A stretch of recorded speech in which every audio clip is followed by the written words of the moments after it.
Hey guys, Redis Sam here, and this weekend Guild Wars 2 Heart of Thorns is holding its first beta weekend event. Everyone who pre-ordered has access, and these are the top 10 things to check out for the coming expansion. Number 1. Revenant. We've already had a taste of the new heavy armor class, and many criticisms are being addressed.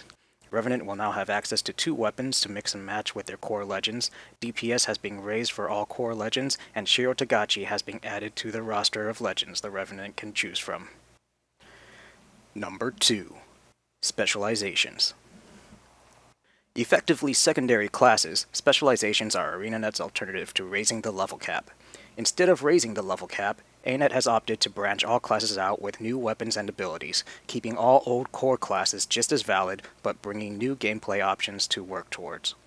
The specializations available for testing this weekend will be the Chronomancer, a Shield Mesmer, the Dragon Hunter, a Longbow Guardian, Reaper, a Greatsword Necromancer, and Tempest, a Warhorn Elementalist. Number 3. Stronghold.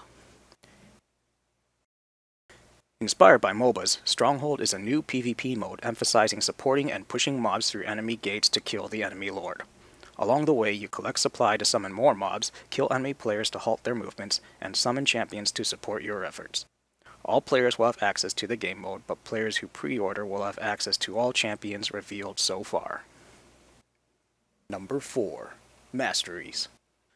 Another alternative to raising the level cap, Masteries do not increase your class abilities like Specializations, but allow you to interact with the world in completely brand new ways. Level gliding to travel further, or gain knowledge of local mushrooms to unlock abilities such as super speed and mushroom jumping. You can also interact with the local friendly cultures and level a mastery in their lore to gain new abilities. Number 5. Story Intro Chapter. If you haven't completed Living Story Season 2, this beta weekend will start with the intro story step for the new region, and will likely continue where Season 2 left off. Make sure you're caught up, just in case. Number 6. New Verdant Brink Map. Approximately 25% of the first map will be open to players. ArenaNet has stated that Heart of Thorns will be getting multiple maps. This should give us some idea of how big maps are going to be when the expansion releases. 1/4 of one map, and if we get at least 3 maps, we can expect at least 12 times the area we see this weekend for pure open world PvE. Number 7. Events. Dynamic events will still be a thing, and this will be a chance to discover how they've evolved for Heart of Thorns. For instance, how will Masteries play in with them? And it has also stated that creatures are more challenging in Heart of Thorns, so this will be an opportunity to see what they mean by that. Will the AI be better? What new abilities will they have? Do they simply have more HP and hit harder? ANET wants players to have to use more of their skills and make smart use of their traits. Will these mobs be able to address that? Number 8. Adventures.